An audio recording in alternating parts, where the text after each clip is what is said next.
Hi, welcome to empty சமையல். இன்றைக்கி ஹெல்த்தியான கஞ்சி மாவு எப்படி செய்யலாம் அப்படின்னு தான் பார்க்க போகிறோம்.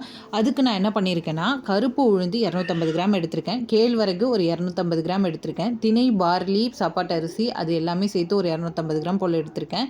அப்புறம் நம்ம சீட்ஸ் எல்லாம் இதில் யூஸ் பண்ணுறேங்க. என்னென்னா முந்திரி, பாதாம், அப்புறம் வெள்ளரி விதை, பூசணிக்காய் விதை, சூரியகாந்தி விதை, ஏலக்காய், இது எல்லாமே ஒரு 50 கிராம் போல் நான் எடுத்திருக்கேன். ஒன்று 50 கிராம் அப்படிங்கிறது மாதிரி எடுத்திருக்கோம்.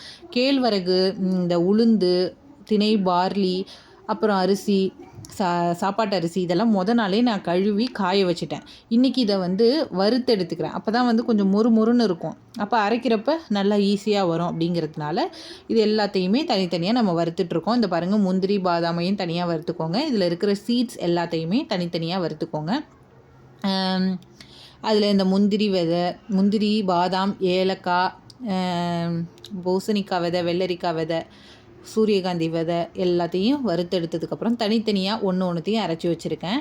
இப்போ இந்த கேழ்வரகு மாவோட இந்த அரிசி, இந்த பார்லி அரிசி, திணை, சாப்பாட்டு அரிசி இதெல்லாம் அரைச்ச மாவு தான் இது. அதையும் மிக்ஸ் பண்ணிக்கிறோம். அடுத்து இது உளுந்து மாவு, இதையும் நம்ம இதோடு சேர்த்துக்கிறோம். அப்புறம் இந்த வெள்ளரிக்காய் விதை, பூசணிக்காய் விதை, சூரியகாந்தி விதை, முந்திரி, பாதாம், ஏலக்காய் இதெல்லாம் அரைச்ச மாவு. இது எல்லாத்தையும் ஒன்றா மிக்ஸ் பண்ணிவிடுங்க. மிக்ஸ் பண்ணதுக்கப்புறம் ஒரு நல்ல ஒரு கண்டெய்னரில் போட்டு வச்சுக்கோங்க. ஏன்னா ஸ்மெல்லு வெளில போகக்கூடாது, ரெண்டாவது இது கெட்டும் போகக்கூடாது. அதனால் சீக்கிரமாக இதை நம்ம யூஸ் பண்ணணும். அதனால் என்ன பண்ணுங்கள், காலையிலையும் சாயந்தரமும் டீ காஃபிக்கு பதிலாக இதை குடிக்க ஆரம்பிங்க. நல்ல ஒரு நம்ம உடம்பு நல்லா தெளிஞ்சு வரதை நம்மளே பார்க்கலாம். புரியுதுங்களா? எப்படி நான் சொல்கிறேன்னா, இந்த இதில் உளுந்து இருக்குங்கிறதுனால நம்மளுடைய எலும்பை நல்லா உறுதிப்படுத்தும், தேய்மானத்தை தடுக்கும். அப்புறம் கேழ்வரகு இருக்குது, அது நமக்கு ஹீமோக்ளோபினை அதிகமாக கொடுக்கறதுக்கு வாய்ப்பு இருக்குது.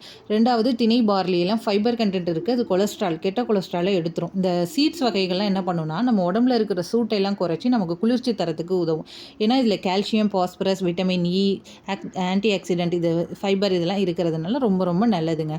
இப்போ ஒரு ஆளுக்கு கஞ்சி எப்படி வைக்கலாம் அப்படின்னு பார்த்தீங்கன்னா, ஒரு தேவையான அளவு தண்ணி எடுத்து அதில் 2 ஸ்பூன் கஞ்சி மாவு சேர்த்துட்டு அதில் கொஞ்சமாக சால்ட் சேர்த்துக்கோங்க. அப்புறம் நாட்டு சர்க்கரை இருந்தால் நாட்டு சர்க்கரையும் சேர்த்துக்கோங்க. நல்லா கொதிக்கட்டும். அதுக்கப்புறம் தேவையான அளவு பால் அதையும் ஊற்றி நல்லா கொதித்ததுக்கப்புறம் கிளாஸில் ஊற்றி காலையிலையும் சாயந்தரமும் நீங்கள் குடிச்சிட்டு வாங்க. வீட்டில் இருக்கிறவங்க எல்லாருமே குடிக்கலாம். கஞ்சின்னு இல்லை, நீங்கள் கூழாக கூட குடிக்கலாம். குடிச்சிட்டு வாங்க, நல்ல ஒரு முன்னேற்றத்தை நம்ம பார்க்க முடியும். இது எப்படி இருக்குன்னு வீட்டில் ஒரு தடவை ட்ரை பண்ணிவிட்டு என்கிட்ட சொல்லுங்கள். தேங்க்யூ.